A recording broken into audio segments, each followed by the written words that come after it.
Most people believe wood rot is inevitable. Rain, snow, condensation, time. Eventually, timber gives up. Medieval builders knew better.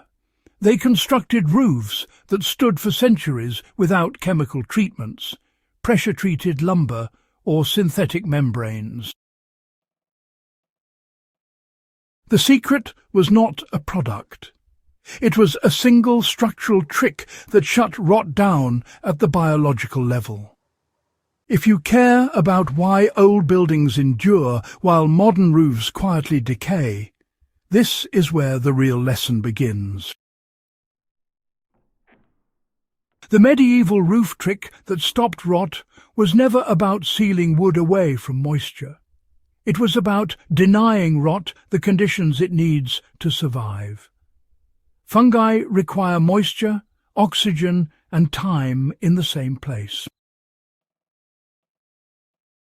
Medieval roofs removed time by forcing wood to dry continuously, even in cold, wet climates. Once you understand how they achieve this, modern roof failures stop looking mysterious and start looking avoidable. Why medieval builders designed roofs to dry instead of trying to stay dry explains everything. They accepted that water would enter the roof system through rain, snowmelt, wind, and interior vapor. Instead of fighting this reality, they focused on rapid recovery. A roof that dries quickly does not rot. A roof that stays damp does. This mindset shaped every design choice that followed. How the continuous airflow channel became the core anti-rot system is the most important insight. Medieval roofs were built as open breathing structures. Air entered at the eaves, moved freely along the rafters, and exited near the ridge. This airflow, never stopped.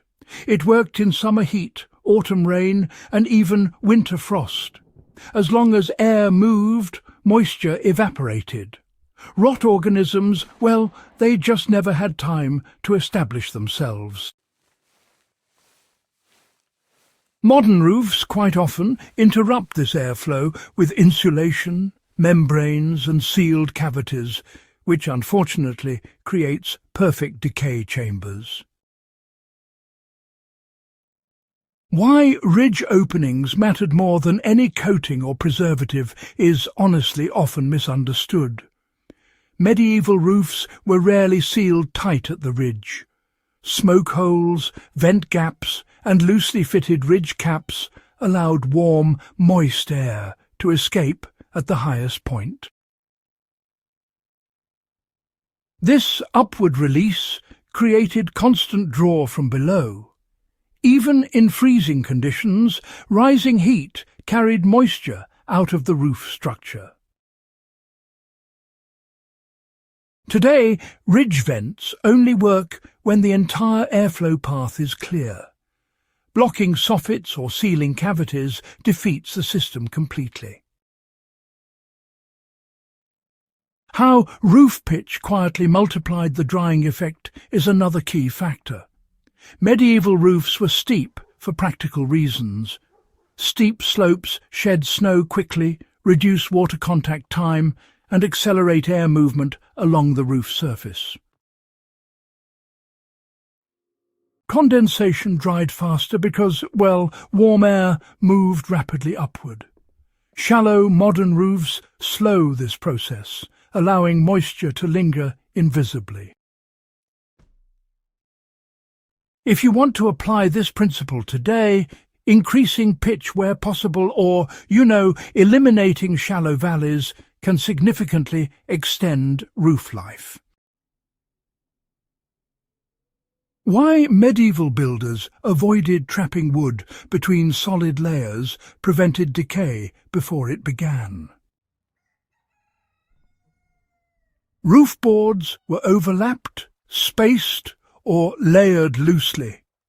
Rafters were not sandwiched tightly between impermeable materials. Air could reach wood from multiple sides. Modern plywood and OSB sheathing clamp moisture against rafters, creating ideal fungal conditions. A practical modern step is installing battens or spacers to create ventilation gaps between decking and structural timber. How medieval builders used heat as a drying ally instead of sealing it away explains their winter performance. Heat from hearths and daily life was allowed to rise into the roof space. This gentle warmth powered evaporation without overheating the structure. Modern roofs often trap heat below vapor barriers, leaving roof cavities cold and damp for months. The solution is not removing insulation, but managing airflow so warmth assists drying rather than being isolated from it. Why medieval material choices reinforce the system rather than compensating for failure also mattered. Slow-grown timber with dense heartwood absorbs moisture more slowly and releases it more efficiently. Rafters were often split instead of sawn, which help preserve the natural grain paths that shed water. While modern builders can't really recreate medieval forests, choosing solid sawn lumber over engineered products in roof structures and, orienting the grain properly still improves durability. How medieval roofs dried in two directions instead of just one actually prevented hidden decay. Moisture could escape upward through roofing materials and also downward into the building interior. So, modern assemblies often block both directions, relying entirely on membranes to prevent water entry. But once moisture enters, and it always does, it becomes trapped. Ensuring at least one clear drying direction is essential when retrofitting or designing roofs today. Why, you may ask, did visibility and routine observation complete the system as the final piece?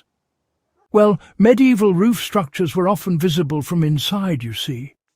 Early signs of moisture, staining or even frost were noticed immediately and addressed before decay had a chance to progress. These days, modern ceilings tend to hide roof problems until the damage is, quite advanced. Regular attic inspections, especially during those winter cold spells, can restore this ancient habit and help prevent, silent failure. The medieval roof trick that stopped wood rot cold was never really secret knowledge. It was, in fact, a disciplined respect for airflow, heat movement, and the biology of decay. Chemical treatments, they try to fight rot directly, but medieval builders simply made rot impossible.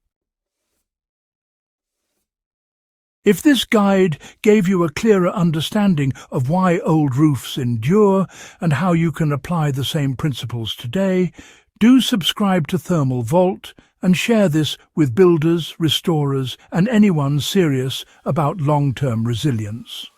Forgotten knowledge only stays forgotten if we stop passing it on.